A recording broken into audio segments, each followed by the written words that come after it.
السلام علیکم ورحمۃ اللہ وبرکاتہ۔ سوال آیا ہے انوار صاحب کا، ریاض سعودی عربیہ۔ یہ پوچھ رہے ہیں وطر پڑھنے کا صحیح طریقہ۔ بسم اللہ الرحمن الرحیم، رب اشرح لی صدری ویسر لی امری واحلل عقدۃ من لسانی یفقہوا قولی۔ دیکھیں وطر پڑھنے کے دو طریقے ہیں ایکچولی۔ دو طریقہ یہ ہے کہ جو حنفی مذہب ہے یا دوسرے کچھ مذہب ہیں، وہاں پہ پڑھنے کا طریقہ یہ ہے کہ وہاں پہ جب ہم تشہد میں بیٹھتے ہیں تو السلام علیکم ورحمۃ اللہ وبرکاتہ، اس میں پڑھ کر ہم لوگ کھڑے ہو جاتے ہیں اور سورۃ فاتحہ پڑھنے کے بعد، کوئی سورت پڑھنے کے بعد ہم پھر اللہ اکبر کر کے دعائے قنوت پڑھتے ہیں۔ ایک تو یہ طریقہ یہ ہے۔ اچھا، جو دوسرا طریقہ یہ ہے کہ جو لفظ وطر ہے یہ نکلا ہے ورڈ طاق سے، جس کا مطلب ہوتا ہے تین، ٹھیک ہے۔ اگر رسول اللہ صلی اللہ علیہ وسلم کی احادیث دیکھی جائے تو انہوں نے فرمایا تھا کہ جو وطر کی نماز ہے اس کو مغرب کی طرح نہ پڑھو۔ اب ان کا کہنے کا مطلب یہ ہے کہ جو تہجد میں انگلی کھڑی کر کے ہم لوگ اللہ اکبر کر کے کھڑے ہو جاتے ہیں، یہ تیسری رکعت ہو جاتی ہے۔ اب اس میں اور مغرب کی نماز میں کچھ فرق نہیں ہے، لیکن جو رسول صلی اللہ علیہ وسلم وطر کی نماز پڑھتے تھے ان کا پڑھنے کا طریقہ یہ تھا کہ وہ 2 رکعت پڑھتے تھے، اس میں سلام پھیرتے تھے اور 2 رکعت پڑھنے کے بعد پھر اس کے بعد 1 رکعت الگ سے پڑھتے تھے۔ یہ ہو جاتی ہے، اور یہ رات کی آخری نماز کاؤنٹ ہوتی ہے، ٹھیک ہے۔ یہ آخری نماز ہوتی ہے جو پڑھ کے سو جاتے ہیں۔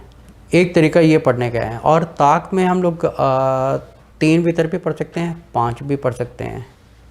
3 پڑھنے کا طریقہ یہ ہے کہ 2 رکعت نماز پڑھیں اور اس میں سلام پھیر دیں، ٹھیک ہے، اور اس کے علاوہ اگر پھر 2 رکعت پڑھیں اور اس کے بعد سلام پھیر دیں، اور سونے سے پہلے 1 رکعت سیپریٹلی پڑھ لیں، ٹھیک ہے۔ ایک طریقہ یہ ہے۔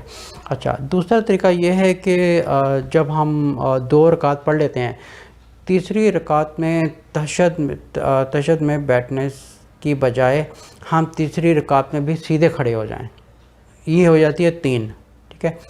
ایک تو ہم الگ سے 1 رکعت الگ سے پڑھ سکتے ہیں، اور اس کے علاوہ 3 رکعت ہم ایک ساتھ ہی پڑھ سکتے ہیں، اور فائنل جو تشہد ہوگا وہ تیسری رکعت میں ہوگا۔ یہ دوسرا طریقہ ہوتا ہے پڑھنے کا۔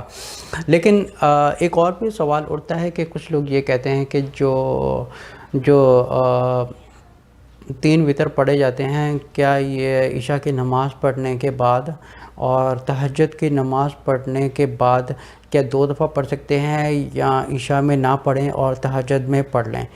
اچھا، اس میں یہ ہے کہ اگر ایک مسلمان کو یہ عادت ہے کہ وہ ہر روز تہجد پڑھ رہا ہے، تو اس کے لیے یہ آپشن ہے کہ وہ عشاء کے بعد نہ پڑھے اور وہ تہجد کے بعد 3 وطر پڑھ سکتا ہے۔ لیکن اگر کسی کو یہ ڈیفینیٹلی شور نہیں ہے کہ وہ تہجد میں اٹھ پائے گا یا نہیں پائے گا، اس کے لیے بہتر ہے کہ وہ عشاء کے بعد 3 رکعت مکمل کرے۔ لیکن ریکمینڈڈ یہ ہے کہ وہ عشاء کے بعد ضرور پڑھ لے، لیکن اگر تہجد میں بھی اٹھ کے وہ پڑھ رہا ہے تو اس میں کوئی حرج نہیں ہے۔ لیکن جس کو یہ ڈیفینیٹلی شور نہیں ہے کہ وہ تہجد میں اٹھے گا اور وہ نہیں پڑھ پائے گا، لیکن یہ بہتر ہے کہ وہ عشاء کے بعد پڑھ کے سوئے۔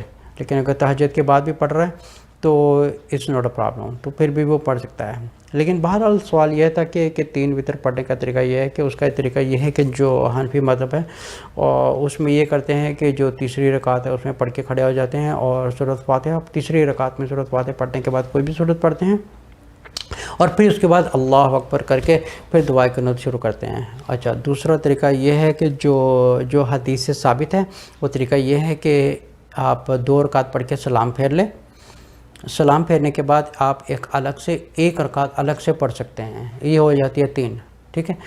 اس کا دوسرا طریقہ یہ ہے کہ آپ جب 2 رکعت پڑھیں اور تیسری رکعت میں تشہد میں نہیں بیٹھنا، اور تیسری رکعت میں بھی آپ کھڑے ہو جائیں، اور جب آپ سورۃ فاتحہ کے بعد کوئی بھی سورت پڑھتے ہیں اور پھر اس کے بعد اللہ اکبر کر کے دعائے قنوت شروع کر دیتے ہیں۔ یہ اس کا دوسرا طریقہ یہ ہے کہ دونوں ٹھیک ہیں۔ السلام علیکم ورحمۃ اللہ وبرکاتہ۔